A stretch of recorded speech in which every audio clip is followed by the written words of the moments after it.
কলকাতার RG Kar medical college ও হাসপাতালে এক নারী চিকিৎসকের ধর্ষণ ও হত্যার ঘটনার প্রতিবাদে এখন কলকাতা সহ ভারতের বিভিন্ন রাজ্যের বিভিন্ন হাসপাতালে চিকিৎসকদের আন্দোলন চলছে।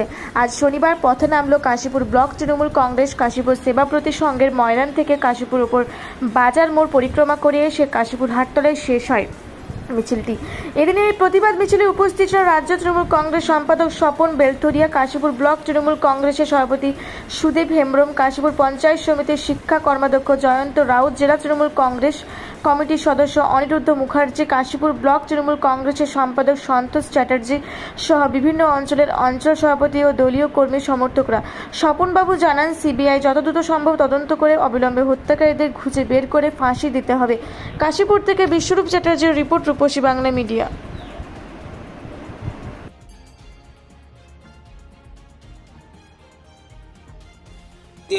কঠোর থেকে কঠোরতম শাস্তির দাবিতে কি বলবেন? আজকে না, প্রথম দিন থেকে আমরা পথে নেমে আছি। আমরা তো অন্যরা যাতে উত্তাল করে ঘুরে বেড়াচ্ছে, রাজ্যকে অচল করার ব্যবস্থা করছে, হসপিটালগুলি অচল অবস্থায় আছে, সেরকম মোতাবিকে না। মাননীয় মুখ্যমন্ত্রী প্রথম দিনেই বলে দিয়েছেন, যারা এই দোষ করেছেন তাকে ফাঁসি দেওয়া হোক। এত ব্যবস্থাপনার মধ্য দিয়ে এই ব্যবস্থাপনা আগামী বিচার অবশ্যই হবে, আগামী দিনে অবশ্যই সে হাতির মঞ্চে ঝুলবে। কিন্তু আমরা যে আজকে বিভিন্ন জায়গা থেকে রুগী যাচ্ছে, কলকাতা মেডিকেল কলেজ হোক, আরজিকর হোক, আপনার অন্যান্য হসপিটাল হোক, সেখান থেকে দেখা যাচ্ছে আজকে বিভিন্ন চক্রান্তের মাধ্যমে আজকে রুগীরা ফিরে আসছেন নিজের বাড়িতে পরিষেবা না নিতে পেরে। ডাক্তাররাও কয়েকদিন কর্মবিরতিতে ছিলেন, এখন তারা হয়তো যোগ দিয়েছেন।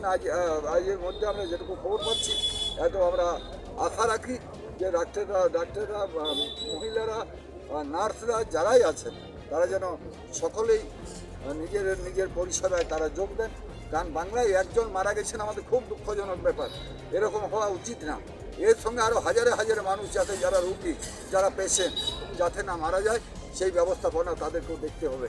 এইটুকু আমরা আজকে এই জন্যই প্রতিবাদ মিছিল আমরা করলাম। দাবি তুলছিলেন যে বাংলাকে অশান্ত করা হচ্ছে, কিভাবে বিজেপি এবং সিপিএম পরশু দিনের তো ঘটনা রাত্রে আপনারা জানেন, যারা ধরা পড়ছে তারা কারা, যারা আজকে দেখা যায় মোমবাতির মধ্য দিয়ে মহিলারা যারা বলেছেন কলকাতার বুকে মহিলারা রাত্রিবেলা মহিলাদের অধিকার, তারা মহিলারা একসাথে জমায়েত হয়েছিলেন, কিন্তু মহিলারা যে ছিলেন তাদের ন্যায্য দাবিতে ছিলেন।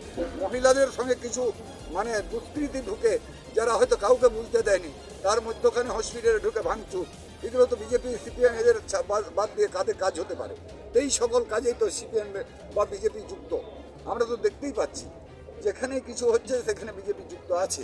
এত এই মোতাবিক আমরা অবশ্যই বলছি যে বিজেপি বাংলাকে অশান্ত করার চেষ্টা করছে, সিপিএম গোহারা হেরে বাংলাকে অশান্ত করার চেষ্টা করছে। সিপিএম, বিজেপি, কংগ্রেস সকলেই কিন্তু গোহারা হেরেছেন বাংলা থেকে।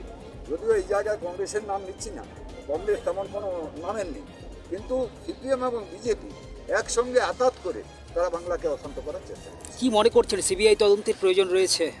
দেখুন, সিবিআই তদন্ত প্রথম দিনে মাননীয় মুখ্যমন্ত্রী মমতা বন্দ্যোপাধ্যায় বলেছিলেন যে সিবিআই তদন্ত যদি আমার রাজ্য পুলিশ রবিবার পর্যন্ত না ঠিক দোষীকে বের করতে পারেন, তাহলে কিন্তু সিবিআই তদন্ত আরও দেওয়া হবে। তার আগেই কোর্ট সিবিআই তদন্ত হাইকোর্ট দিয়েছেন। আমরা সেটা মাননীয় মুখ্যমন্ত্রীও বলেছেন, আমাদের সিবিআই তদন্তে কোনো অসুবিধা নেই, সিবিআই তদন্ত হোক, আসল দোষী ধরা পড়ুক, আসল দোষী যে সে ফাঁসির মঞ্চে যাবুক, এটাই আমরা চাই।